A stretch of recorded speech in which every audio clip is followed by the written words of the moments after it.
What is going on, Neb Nation, and welcome back to another video. Today, guys, we start a new series called This or That. Which Pokemon card investments should I choose?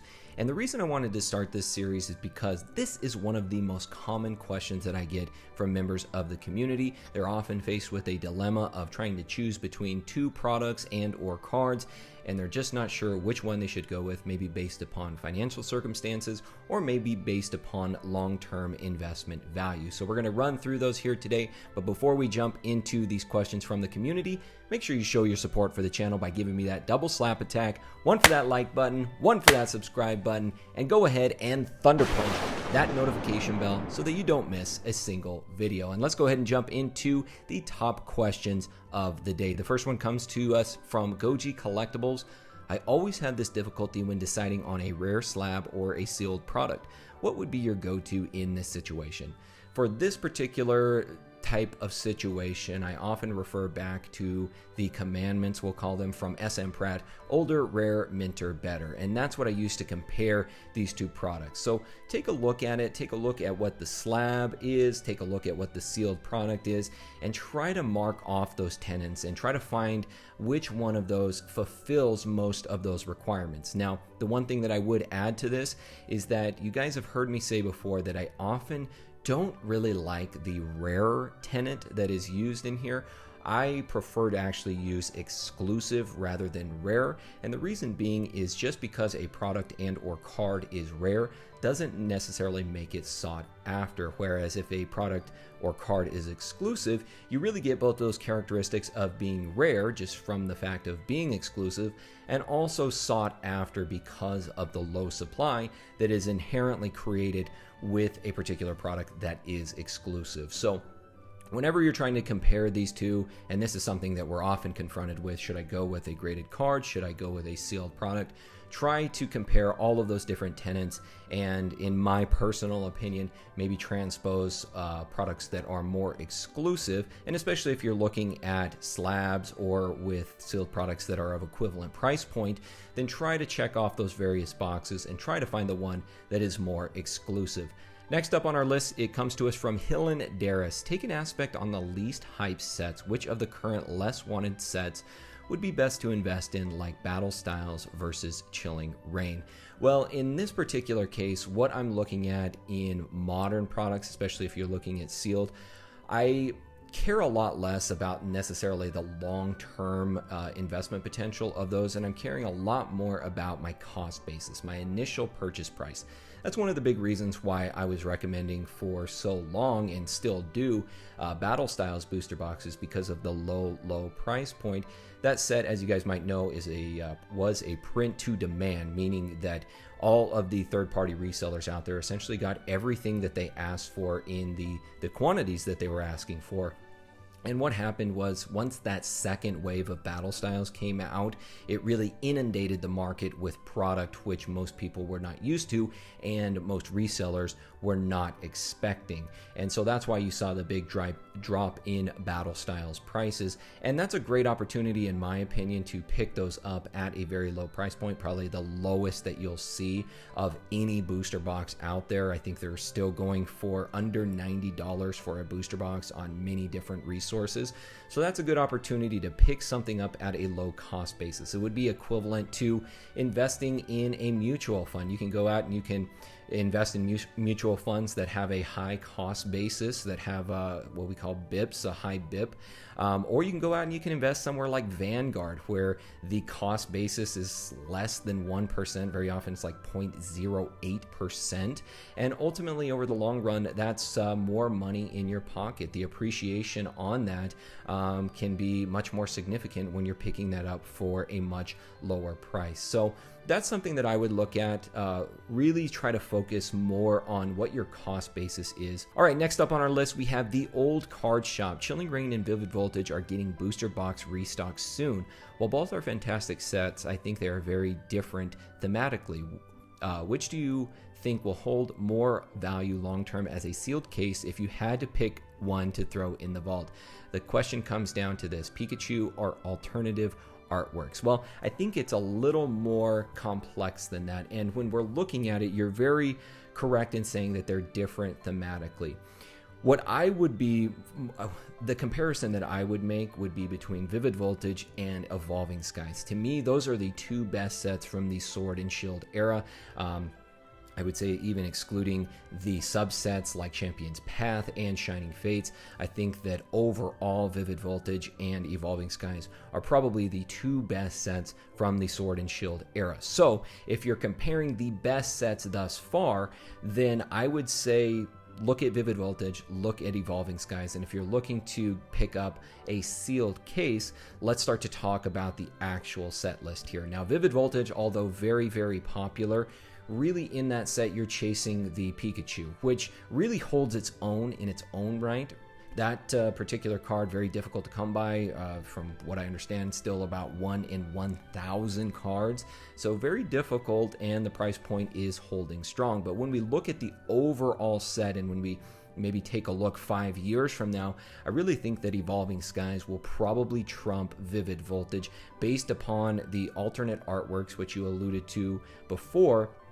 And I really think that is the future of the Pokemon TCG, is moving more towards alternate artworks, and I think that's what most collectors and investors are really going to want for years to come. So if I were to compare the two, if I were to make a suggestion on one or the other, then I would say in this case go with Evolving Skies over Vivid Voltage. I think overall as a set entirely, I think that it's better than Vivid Voltage. I think that there's so many cards in there that people will want later on down the line. Although Pikachu is the mascot of Pokemon, I think that the Evolution, alternate artworks, the Rayquaza, all of these other cards that were included in Evolving Skies will probably trump Vivid Voltage, as I said, in the long run.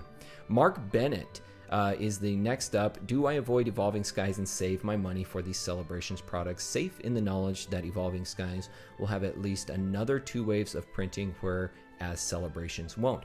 Well, the first thing that I want to address here is that is actually incorrect, that Celebration will not have subsequent waves. I can tell you guys right now, Celebrations will be just like all of the previous sets, and it will have 3 total waves that will release over the course of whatever period of time that is. We don't actually know when those subsequent waves will come out, but I can confirm that Celebrations will have 3 waves just like all of the previous sets before it.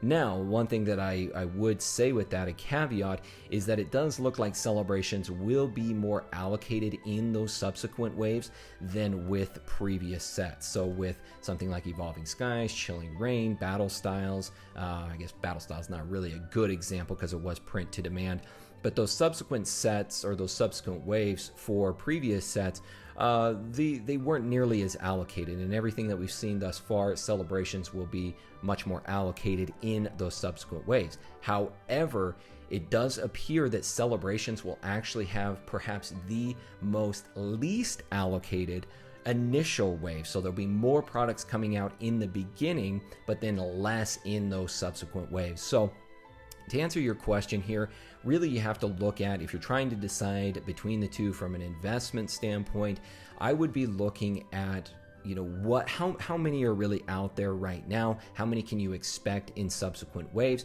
So this actually presents you with a good situation, because if you know that Celebrations will have a higher, or I should say a lower allocation in the initial wave, and Evolving Skies will have less of an allocation in the subsequent waves, then that really is a no-brainer, in my opinion. Maybe you hold off on Evolving Skies right now, knowing that the products will be coming out in subsequent waves, that the allocations will be less in those subsequent waves, and then you go ahead and go hard on that initial wave of Celebrations, knowing that they're going to be more highly allocated in subsequent waves. So hopefully that helps you out there in that question.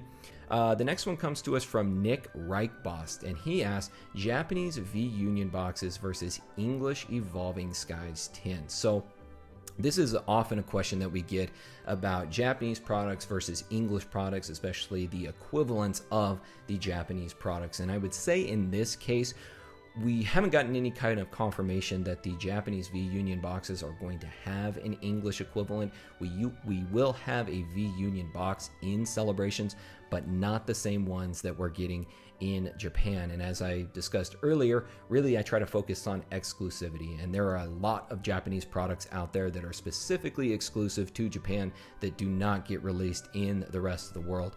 I can tell you right now with the Evolving Skies tins, there's going to be a ton of these out there. You can already find these. This video is going to go up on Friday, and I think that's the exact release date of the Evolving Skies tins. And I can tell you you're going to find these out in big box stores. You're going to find these in Targets, you're going to find these in Walmarts, various different places. Now, they may get swooped up, they may not, but the tins are typically not something that, especially for a mainline set where you have booster boxes and elite trainer boxes, tins are not going to get scooped up in droves. And in this case, I would say if we're not going to be getting these V-Union boxes in English, then I would go ahead and go with the Japanese V-Union boxes over the Evolving Skies tins. Next up, we've got Brian that says, "Hi PokéNav, would it be a better investment in getting one high-end card versus getting sealed products totaling the same value, such as Hidden Fates?" So I can tell you right now, something like Hidden Fates, I would not consider that like a high-end sealed collectible. If you're talking about a high-end card, whether raw or graded, Hidden Fates Elite Trainer boxes are sitting at about $170 right now in the secondary market. You'd be hard-pressed to try to find a high-end graded card or maybe even a raw card for around that price point. So if you're looking for something around the price point of a Hidden Fates Elite Trainer box, you're probably going to be hard-pressed to find that in the high-end category. For me, if I'm looking at something like a sealed product, which is very similar to the question that we had earlier, I would say that you'd be looking more probably maybe XY era and prior. Those would be what I would consider high-end sealed type of products, because the booster boxes, things like that, they're going to be in the thousands of dollars, and that's more on par with what you'll see with a higher end type of graded or raw card. So again, you want to look at what are the tenants, which ones are kind of meeting all of those different things that we discussed earlier: older, rare, mint, or better, or in the case of PokéNav, older, exclusive, minter, and better. Better is kind of a subjective tenant in this case, but you can kind of get the gist of what I'm talking about here, and I would apply that in the same manner to this particular question as well.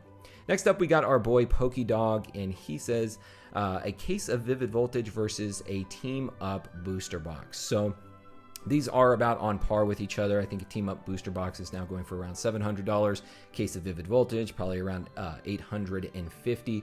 And what I look at in this situation, I'm looking at quantity over the, I guess, quality, you could say. So the Team Up booster box is going to be more expensive. It's more valuable right now.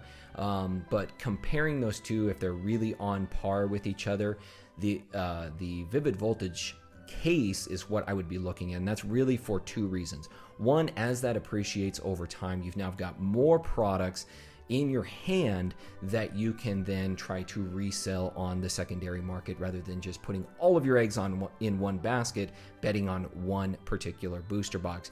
The other thing is, if you're able to get those Vivid Voltage booster boxes in a sealed case, that sealed case in and of itself is going to hold a very high premium, especially if we get subsequent reprints of Vivid Voltage. Then perhaps that sealed case, very similar to what we saw with Burning Shadows, the initial release, the pull rates were much better than the subsequent reprints. So if you're able to get a maybe initial release of Vivid Voltage and that turns out to be better pull rates than subsequent reprints, then that sealed case could be even more valuable. But to me personally, and I think for a lot of investors and collectors out there, especially from the standpoint of resealed products, a sealed case is always going to hold a tremendous premium. So when you're comparing this one apples to oranges, you're looking at similar price points, I would go with the case of Vivid Voltage over the Team Up booster box.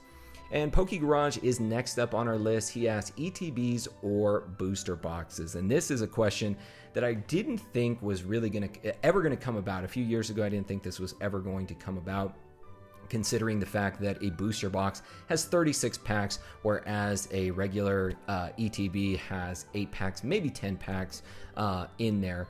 And to me personally, I think that elite trainer boxes have become very popular because they're more aesthetically pleasing. They hold a little bit more of a collection value versus a booster box, which is, again, it doesn't look as good sitting on a shelf versus an elite trainer box. But I think as we go down the line, and when you're looking at something with long-term investment potential, I think if it's a good set, if it's a quality set, then a booster box is always going to be your best bet, in my opinion. Now, I know there's a lot of people out there that would probably disagree with me, but 5, 10, 15 years from now, if somebody's going to be buying a sealed product, do you want something that, especially if you want to crack it open, do you want something that has 36 packs on the inside or something that has 8 packs on the inside? Well, to me, that's a no-brainer. That's a no-brainer. So I would say that for mainline sets that have both ETBs and booster boxes, if you're looking for a long-term hold, booster box is probably going to be your better option. If you're looking for maybe a short-term flip, however, ETBs might be your better option because you typically see those rise in value much more quickly than with their booster box counterpart. So hopefully that helps you out there, Poke Garage. Next up, we've got Hank the Tank, and he asked Gold Star PSA 10s or sealed modern products. This one to me is a no-brainer. I'm going to go with the Gold Star PSA 10s any day over sealed modern products. I think that, here's the thing, guys, sealed modern is it's kind of like your bond fund, right? It's a great opportunity to get in on a product at a low price point and, you know, not incur a whole lot of risk. But if you're really looking for something that is going to give you more appreciation, something that you're looking more for growth, the Gold Star PSA 10, especially if you're able to get these in a PSA 10, Gold Star cards are by far and away your best option here. These are so popular now and are just growing in popularity. So yeah, I would say if you're trying to compare the two, again, remember to use those tenants, guys. Older rare minter better, older exclusive minter better in the case of PokéNav, and you're going to find that here with the Gold Star PSA 10s. And honestly, just following those tenants will really alleviate a lot of your dilemmas in most cases. Next up, we got Chris Minier. Which is a better investment, 2001 PSA Japanese Neo 4 Light Dragonite or 1998 Japanese Dragonite Game Boy Promo PSA 9. So again, let's go ahead and run through those characteristics, right? Okay, older. Well, in this case, the 1998 is obviously going to take the cake on that. It's going to precede it by 3 years. So we'll go ahead and check that off for the Game Boy promo for that one. Let's say rare or exclusive. Well, if you actually look at the population reports, the 2001 Light Dragonite is actually, from a PSA Pop Report standpoint, is actually going to be rarer than the Game Boy Promo. Now, the caveat with that is that the Light Dragonite also comes in a very stacked set. You've got a lot of really fantastic cards in there in that particular Neo set. So could that be the reason that you don't see a lot of these graded, is because a lot of people tend to focus on things like the Shining Mewtwo from that set? That could very well be the reason why you see a lower population there, whereas the Game Boy Promo, there's only 2 of those, right? There's only 2 in there. You have the Dragonite and you have the Lugia, so you really have no choice but to grade one of those 2 or both of them, so that's why you see a higher population for that particular card. Minter, well, we're really comparing the 2 side by side, right? You talked about a PSA 9, so I'm going to guess that the Light Dragonite also PSA 9. When you're looking at the price points for the equivalently graded cards, the Game Boy Promo is actually going to hold a little bit higher price point, even though the populations are higher, at least on the secondary market. So, you know, in this case, you know, going through those various things, overall better, that's our last tenant here. Which one would be better in this case? I would say that you're probably better off going a little bit more expensive route and going with the Game Boy Promo, because again, this is just one of 2 cards that were featured from this 1998 set. So I would check those various different categories, and overall I would weigh the options, and in this case I would go with the Game Boy Promo.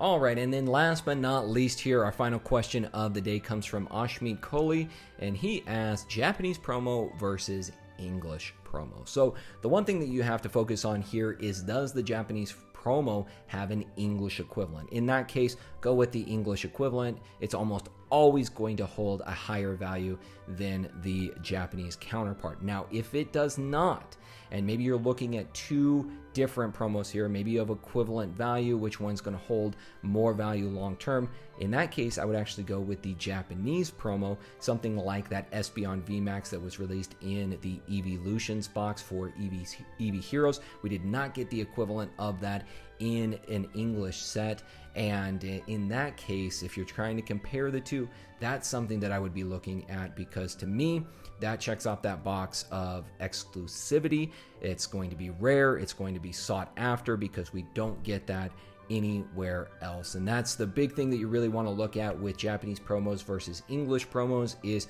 are we getting equivalents in English? If so, go with the English. If we're not, then it's obvious that those Japanese promos are going to be the way that you want to go.